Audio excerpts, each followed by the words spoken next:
Millard Fillmore was born in Cayuga County, New York on January 7, 1800, to tenant farming parents.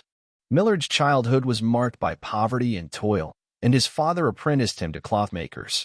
Wanting nothing to do with menial labor, Fillmore began reading all the books he could and enrolled in school at 19.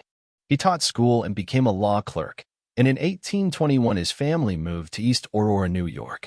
He continued teaching and studied law in Buffalo. He was admitted to the bar in 1823 and became East Aurora's only lawyer. He married Abigail Powers in 1826 and would shortly after build a house on Main Street which still stands to this day. In the New York State Assembly, Fillmore helped abolish debtors' prison and helped pass the option of a non-religious oath for court witnesses.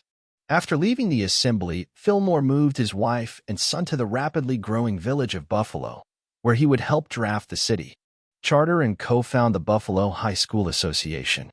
In 1846, Fillmore co-founded the University of Buffalo and was making a name for himself in the House of Representatives for his money management skills. He was chosen as Zachary Taylor's running mate in the 1848 presidential election, partially to appease Southern Democrats who accused Fillmore of being anti-slavery. While Fillmore regarded slavery as evil, he saw it as being of no concern to the federal government. Taylor and Fillmore won the election, though Taylor would die of a bacterial infection in July 1850. Fillmore would be sworn in on July 9, 1850. As president, he had few major accomplishments. He may be best remembered for signing the 5 bills making up the Compromise of 1850 in an attempt to settle arguments over slavery in new territories gained from the Mexican War. These included granting statehood to California, establishing territorial governments in the West, and the infamous Fugitive Slave Law, which allowed for the seizure of runaway slaves in states where slavery was illegal.